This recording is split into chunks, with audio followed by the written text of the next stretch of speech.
Thursday afternoon chat today is Joel Houston of Hillsong United, and they're going to be coming to the Forum in Tampa first Friday of August. You can find tickets at thejoyfm.com. Let's go with the Christian artist outside of Australia, outside of anything Hillsong, that impresses you the most here in 2011. Yeah, wow, that's a huge question. Some guys at an island called the Wren Collective. I don't know if you've heard of them. Oh, yeah. And they're just great guys, like really genuine, and I think they're doing some great stuff.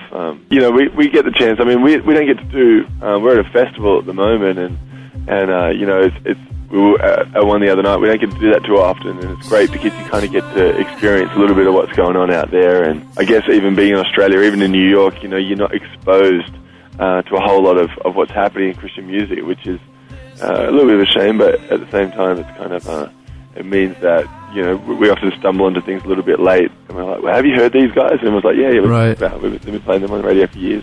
Yeah, but I don't know, man. I haven't really got an answer for that question. All right, let's go. You can find tickets for Hillsong United at the Forum in Tampa at thejoyfm.com. One of the premier worship groups in all the world. And Joel, what is the greatest Hillsong song ever written? I can't answer that question. The Shout to the Lord, I don't know. Yeah, when in doubt, let's go with Darley. Anything by Reuben Morgan. Let's go, what is the greatest worship song ever written? You can take Matt Redman, you can take anything outside of Hillsong. That is such a hard, question to answer. I've got a few songs that just that, I think will be life songs for me, and I think one of those is, There Is a Redeemer by Keith Green. Has always been a huge song for me. Yeah. And I still pull that out sometimes, when times get desperate. Right.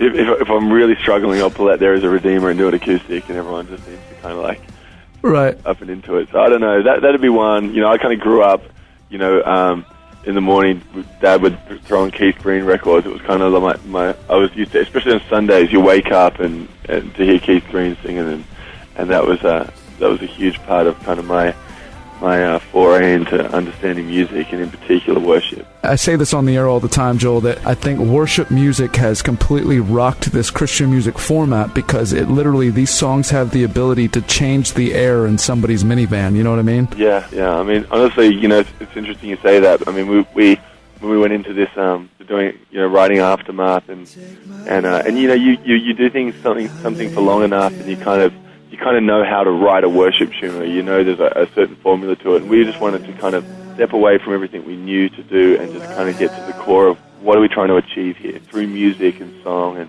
and for God, and we were like, you know what, we want to create an experience with music and with worship that would take somebody in their car on a road trip, or a group of kids on a road trip, and change the atmosphere in that car so they encounter the presence of God in that place. Or a kid on the subway going to college, and you could put his iPod in and instantly be transported into the presence of God, or realize that God is with them wherever they are. And so it's encouraging to hear you say that.